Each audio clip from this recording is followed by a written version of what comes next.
today, Mr. Vinay Singh leads the education vertical at Aon, where he has worked for over 12 years specializing in psychometric assessments.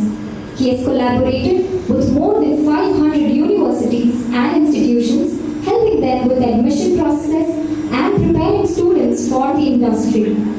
With a BTech degree from JNTU Hyderabad and schooling from Kendra Vidyalaya, Vinay is also passionate about marathon running, having completed 18,500 kilometers and traveling, covering 320 cities across India. As a member of Indian IT Cluster and the Velocity Network Foundation, he is actively involved. And the icing on the cake, the most important reason why I am so honored to have Mr. Vinay on the stage is because I am not just introducing another speaker, I am introducing a fellow Hithamite. Can I have a huge round of applause?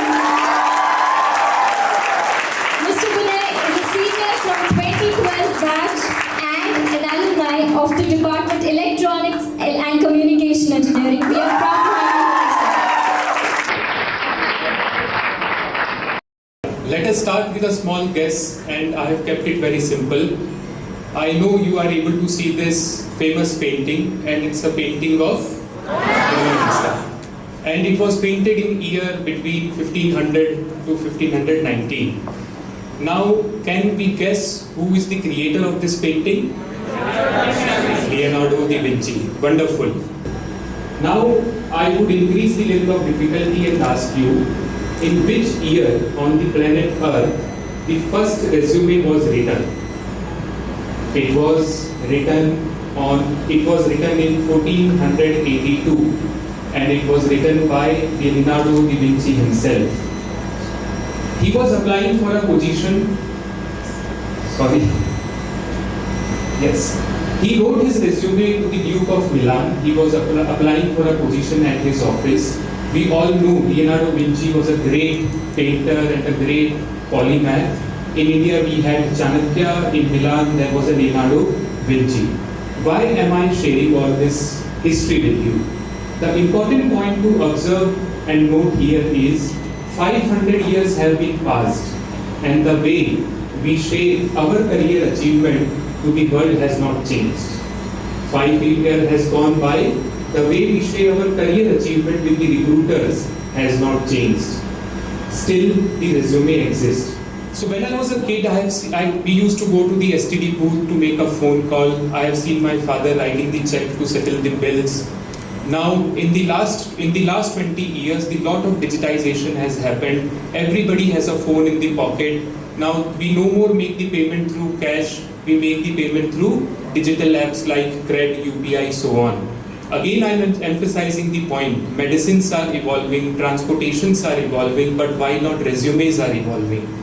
Again, the same fundamental problem. The way we share our career achievement to the outside world is not changing till date. Now, with this note, now what problem it would lead to? It's okay that resumes are not changing, but what is the problem it would lead to? The stat says that every year across the globe, 1 billion people change job every year. Now, for example, in India, there are platforms like LinkedIn, Monster.com, Naukri.com. This is the platform where the people apply for various jobs. Now, the problem is on these platforms, the data which is available is self-reported. It's unreliable and it's unverifiable. For example, I would take my example. You can go to my LinkedIn profile and you would see my designation as National Lead Education Vertical. But nobody can stop me, maybe LinkedIn policies cannot stop me to put Director Education Vertical. So whatever I am reporting is self-reported, it's not reliable and it's not verifiable. Because of which, there is another interesting stats you can see, 78% of people lie on resume. Because of these factors, industries are incurring a lot of money on background verification. Background verification has become such a large industry across the globe. Okay, money is not the problem, time is the problem. In the entire recruitment process, the background verification comes in the end. Imagine you are the HR of your organization, you got 20-30 resumes, you have spent 7-8 days doing the interviews, and then you would do the background verification of an individual before onboarding them. In the background verification process, you came to know that the given license got expired, which was very critical for the role to perform in your organization. So all your effort, money invested on the assessment would go in vain. This is the problem which the current HR ecosystem is going through. Some more interesting point. Right. The another interesting, yes. So this is the problem number 1 which I just explained. The problem number 2 is whatever data with respect to our career is distributed. Let me take the example. The data with respect to my careers are my schooling information, from which college did I take my 12th, 10th, what was my 10th percentage, 12th percentage, so on.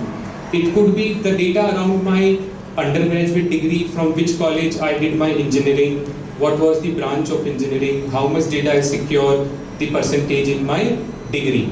The next data could be my work experience, any certifications I have done while working with the given organization, what is the last 3 months withdrawn salary. So you can imagine data around me. There are a lot of data which is available, but it is distributed at multiple places. There is more data about me as compared to the data of my father and the grandfather. Now this is the problem number 2. The data of an individual is distributed across the multiple data centers. My academic information is with the education institute. My license information is with the licensing agency. It's fine, they are distributed, but they are disconnected also. One data center is not talking to the another data center. Another problem, this data is unstandardized. The 10th certificate of a South India is different from the 10th certificate of a North India. The 80% in Chaitanya Narayana cannot be equivalent to 70% of CBSE board students. So there is no standardization of this information which is available in the market. Another big problem is interoperability. Because who is consuming the data and storing the data? Everywhere there is issuer, and on the other side there are verifier. Both are not able to use this data. So there is lack of interoperability. The another problem which our HR ecosystem is going through is this problem. Problem number 3, and it's a big and futuristic problem. Everyone is talking about artificial intelligence and machine learning. There is a prediction that artificial intelligence, machine learning, predictive analysis are going to make the talent acquisition much easy and much better. Now the question to every one of us is, artificial intelligence feeds on data. What if it is feeding on the incorrect data, unreliable data, unverifiable data? Then it is going to give us the wrong prediction. It is not going to solve the problem to the core. Now I have talked enough about the problem. I hope you would ripple and resonate with this problem of this HR industry. Now coming to solution. So this is the problem of broken data layer in the entire workforce market. Early 2019,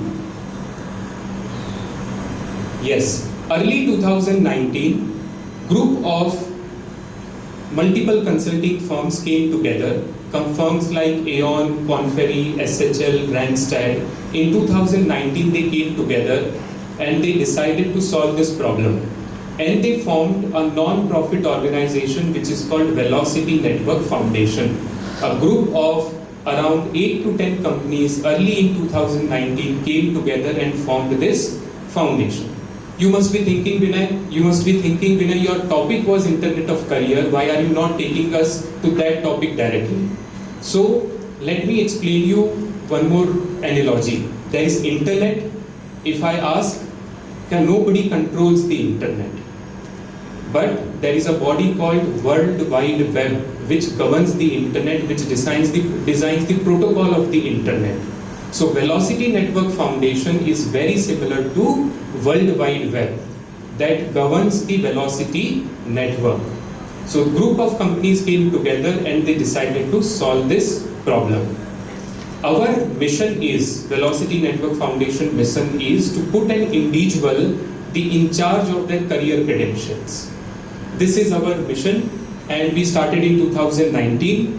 Entire Velocity Network Foundation runs on blockchain technology. So in the era of niche technologies like AI, ML, blockchain, data science, this is one of the innovation where we leverage blockchain technology to solve this problem. I would not deep dive and explain to my lovely audience how does a blockchain technology work. Across the globe, there are 30 blockchain operator nodes which are being managed by different companies across the world. Right.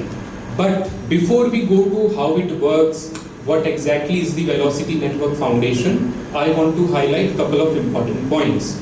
For example, internet is available for everyone. Similarly, Velocity Network Foundation is available for everyone.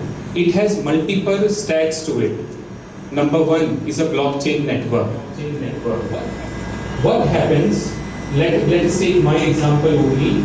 Let us take a simple example of my date of birth. My date of birth is 12 September 1990. This is one piece of information. If I put it in the block and if I share it with the entire network, then nobody can tamper it. The moment I would try to tamper this information, my entire network would come to know. So Velocity has created a network, a blockchain network. Then there is a credential agent operator. This is like a core engine of this Internet of Career, which would talk to your systems and digitize them. Then there are multiple other steps involved to it. The front end, in simple language, let's say our website is a front end concept. Similarly, in order to avail these services, we have Velocity Wallets, a career wallet through which you can download and claim your career credentials. So it's a completely open source. Anybody across the world can access it. There is a registrar step. Registrar step is nothing but like our KYC. KYC process would validate who you are. Similarly, registrar process would validate who is the issuer and who is the verifier. Now, what is the solution? I covered what is not changing. I have covered what is the problem in the HR ecosystem. I have covered who is solving it and what technology they are using it. Now, let me come to the solution part. The solution part is very, very simple. We want to put an individual in charge of their own career credentials. Let me give you a small example. Around 10 years back, I was trying to travel from Hyderabad to Delhi. It was my first flight experience, and by mistake, my father was not carrying the original identity proof. Mistakenly, he left it at his home. The officer at the main gate did not allow us to get inside, and it was a heavy loss to us. 10 years back, it was mandatory for us to carry the original identity proof with us to get into the airport. Now came DigiLocker. What DigiLocker did? DigiLocker has done the digitization of all the government documents.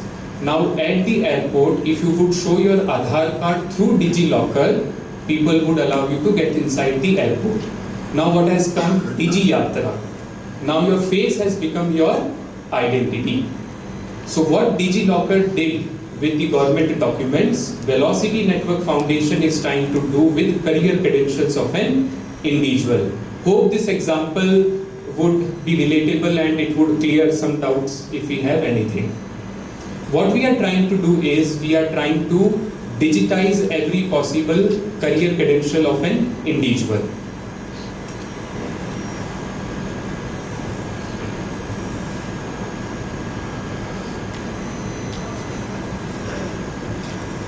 Right.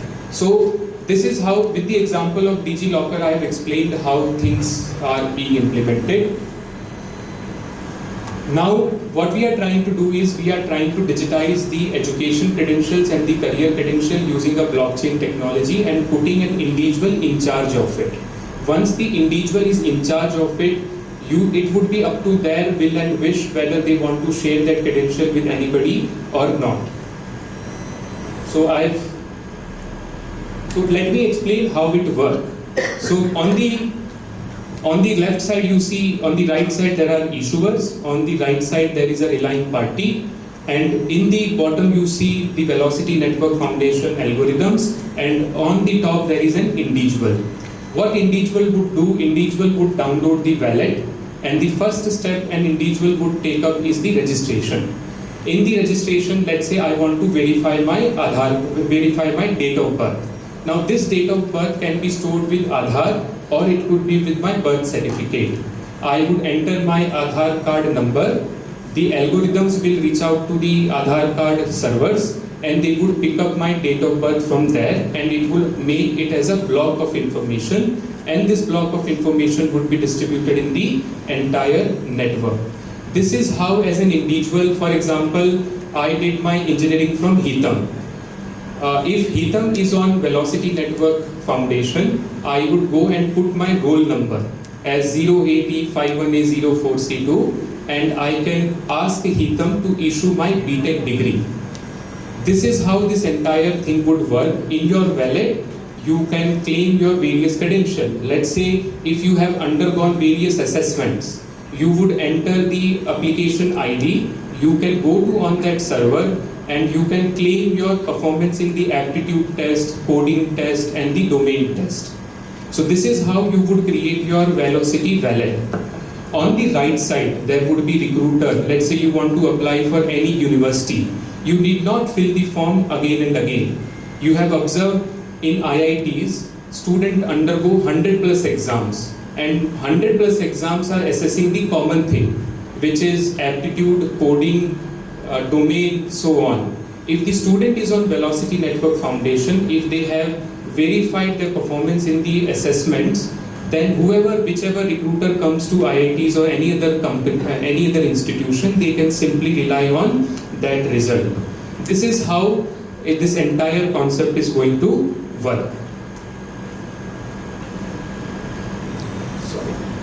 So I have explained the classic example with the Heatham. Now at the verifier end, 5 things would be informed. Number 1, whether the given career credential was actually issued by, let's say, our college Heatham, whether the actual career credential was actually issued to Vinay, then whether the given career credential is revoked or not revoked, is it tempered or not tempered, is it valid or not valid. So these are the 5 things the verifier would be able to check when they go for access to that career credentials.